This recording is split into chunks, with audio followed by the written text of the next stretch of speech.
One of my favorite genres of house music is that deep ambient Italian dream house sound from the late 80s into the early 90s. And I'm going to show you how to make a song in this style, but first, a brief history lesson. Italian dream house, as it was coined, was a euphoric style of deep house that emerged from Italy in the late 80s. Compared to the American sound of the time, the Italian dream house sound was very heavy on the ambient side, often involving deep atmospheric pads, simple yet constant bass lines, and various Mediterranean-esque sounds, emitting this feeling of walking down the Tuscan coast at sunrise with a nice gelato in your hand. One of the best labels putting out this music was DFC, also known as Dance Floor Corporation. Like most other house music at the time, the most critical pieces of gear for this style of music would have been the Roland TR-909, or samples from a 909, in a Korg M1, which was the original rompler known for its cheesy piano sounds, euphoric pads, and ensemble of various other instruments. So in honor of this style, let's make a track using these same sound sources.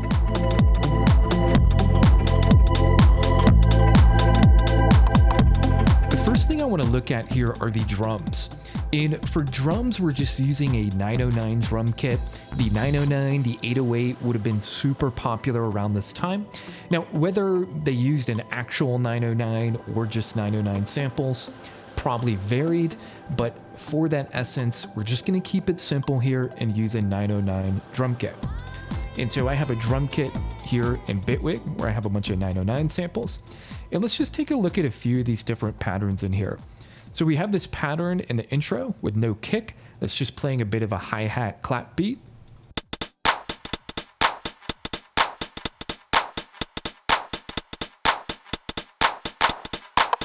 Right, so we basically take the pattern and just remove the kick, and that's kind of our intro as we're building up the groove there. Now, in house music, velocity is so important when you're programming in your drum patterns, and that's where you can see in here a lot of these sounds, the closed hats, we're varying the velocity on them as they play. And that goes for everything. Open hats, claps, these rim shots at the top as well. And that's just gonna humanize that groove and really transform everything. So it's so important to play around with that velocity. And then we go into the core beat here where we basically just bring in that kick and keep the same pattern on top.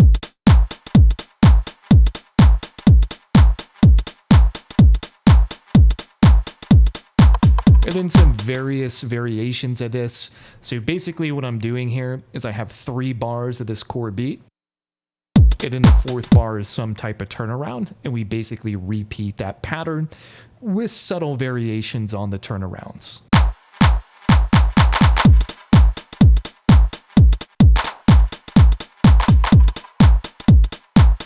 And that's the core of the beat there. Now, I'm also clipping this a good bit, so I'm using standard clip here to shave off some of the peaks, ultimately allowing me to raise the volume on my track. Pretty similar to what folks would have done back in the day with the sampler, just ramming stuff in, recording it in hot. And so we're doing that and a little bit of compression.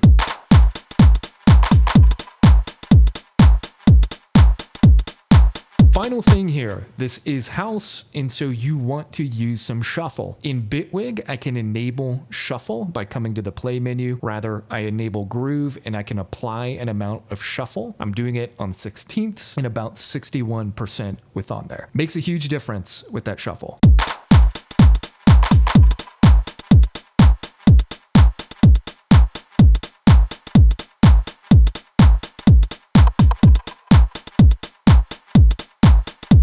Just helps things groove along. Gotta use shuffle. Okay, next thing we have here, just a basic reverse cymbal going into some of the sections here. Very cliche, very overused in this song, but hey, we have it within here.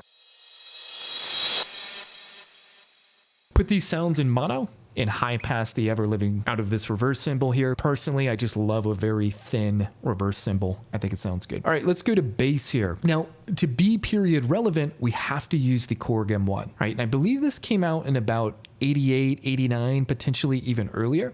And it was basically one of the first romplers out there. And it just has a ensemble of different sounds It's such a good tool here, and there's this great Roca pick bass here.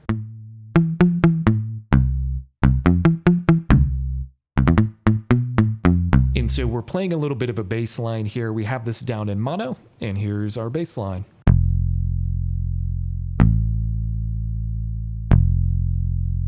And that's basically it, and there is a turnaround at the end.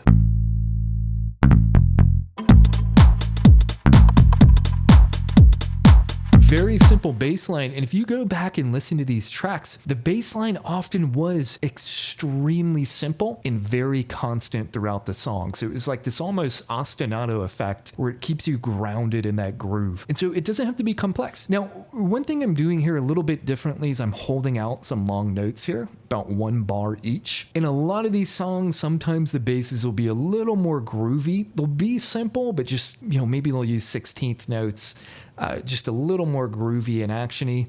But for this song, I thought this just fit the mood perfectly. All right, let's look at some more synthy elements now. So we're using the Korg M1 here, and for this Mediterranean-esque dream house sound, it's this combination typically of atmospheric ethereal pads with some more real instrument sounds. So think guitars, muted guitars, trumpets, strings, electric pianos, those types of things. So if you've seen my videos where I make 90s smooth jazz, you could basically take elements of composing smooth jazz and just apply that same process to this genre of music as well. So we have this muted guitar,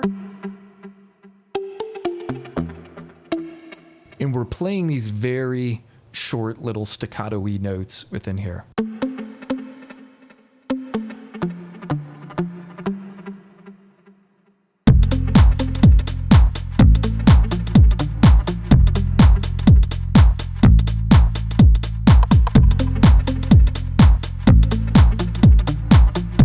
Going through a big delay, and we'll talk about the effects in a little bit. And so this is the first portion of the song, and then near the end here, we change up the pattern of that muted guitar to this.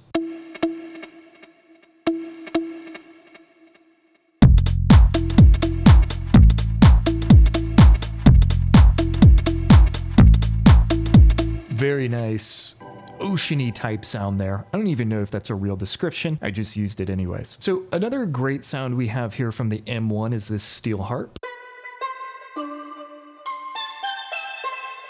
And near the end of the song, we have it playing these notes.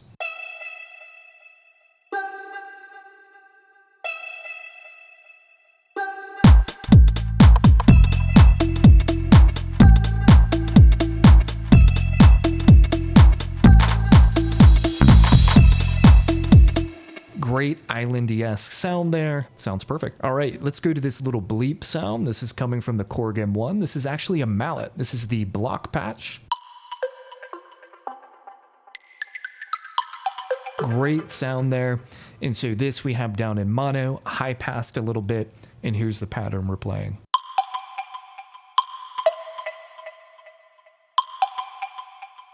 And so if we put that in context here,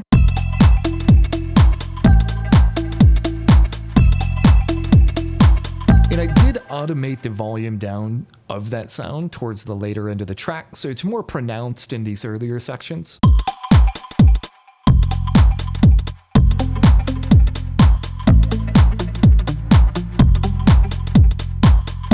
That's what we have. All right, pads, one of the most important parts of Italian dream house. It is known for those lush, ambient, atmospheric pads, and the Korg M1, just like the Korg Triton, is the granddaddy of that Korg pad sound. I'm using the Celestial pad here.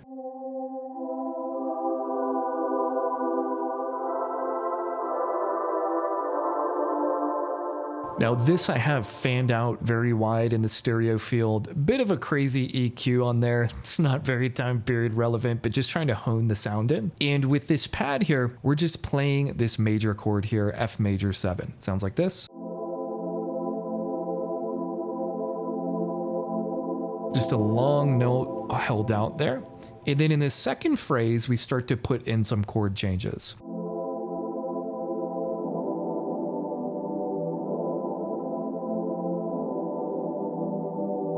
So in context,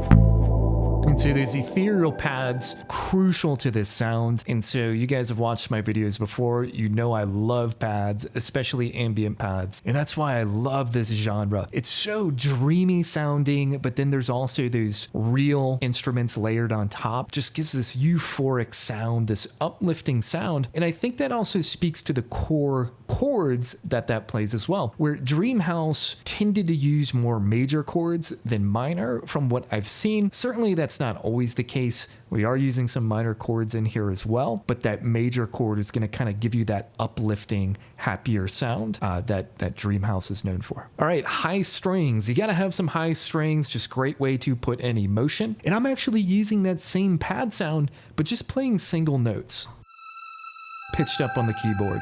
And so we have these two notes.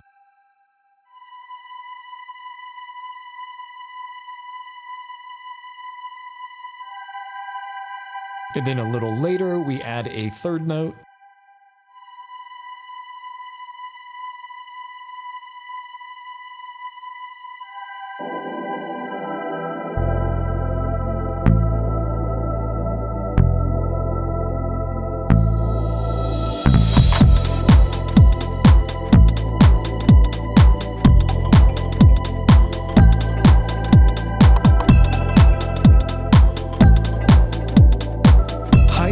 Just such a good way to get in that subtle, slow evolving emotion, kind of sitting in the back of the mix there. And then with strings, pro tip, get some release, get some overlap with your notes so that it fades very nicely as you're switching between different pitches on there. All right, next thing we have down here from the M1 is this electric piano.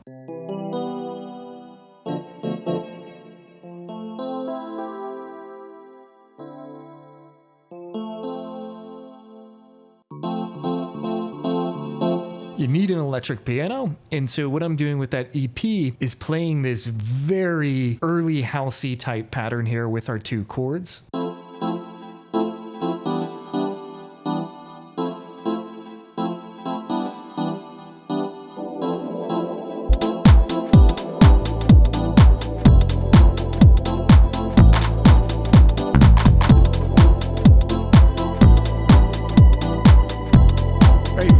Uplifting, very typical, housey late 80s, early 90s pattern. And a lot of these Dream House songs, not all of them had these like tonky EP sounds, but some of them did. Again, comes down to personal preference, and that's what you get. Now, because this is very much ambient-esque music, and folks at the time were really exploring the Korg M1, they were using a lot of ambient sounds from here. Now, the Triton, I've talked about this all the time, not only can it do bread and butter sounds, ambient pads, there are a lot of great sound effects in there, and the M1 has that too. And so in the SC complex category, there's this C patch, literally a sound of waves in the ocean. And so that's the sound we use in this intro here.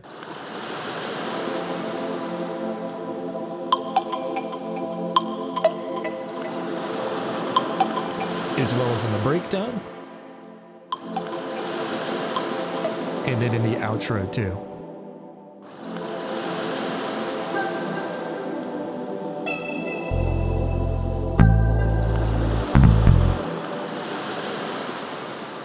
Right? And really what we're doing is just evoking that atmosphere of the time and place where this music was made, right? So a lot of Mediterranean-esque sounds, I keep saying it, but seas, atmospheric effects, getting those in, working them into the intro to really paint this picture and backdrop for the time period and sound. Now, I then was messing around with some different vocals on here. I didn't hear a ton of vocals on Dream House songs from back in the day, but I don't know, I just dropped these in. I thought they sounded good, so threw in a couple vocals from a sample pack here, a little bit of compression, a little bit of EQ.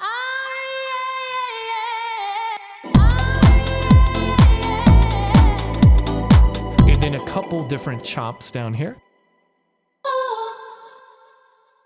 So we have this kind of call and response here, and I'm just repeating this throughout the phrase.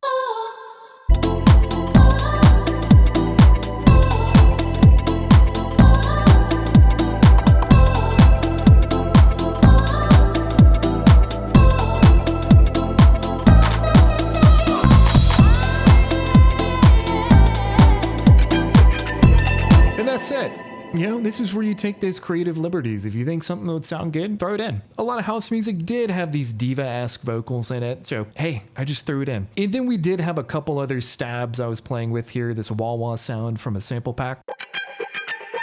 Didn't really flesh that idea out fully, not sure if it fits too well, but hey, we did throw it in, so we gotta talk about it. Now, last thing I wanna talk about here is effects units. And I made the song in the box, however, I did use my Boss SE50 as an external effects unit. And so all of these tracks are being sent to that Boss SE50, and that Boss SE50 is using a delay reverb patch on it. And the Boss SE50 came out in about 1990, so it would have been around the time this music was coming out. Very popular along with things like the quadraverb, MIDI verb, just a really good gritty old FX unit. And I talked about this in a Patreon video, but a great way to get that old sound if you don't have a lot of outboard gear is to get an old FX unit. This SE50 was like $100, and just running all your tracks to this external unit can help add that grit and a little bit of oomph to make it sound a little bit more like an out of the box type track. I mean, these units sound amazing. That grittiness adds a lot of character to the sound, and so that's what we're doing. Just a Boss SE50, sending everything to that, and it really makes a difference. And so to illustrate this, I'm gonna play a piece of the track here with that FX in muted, and then I'm gonna bring it back in.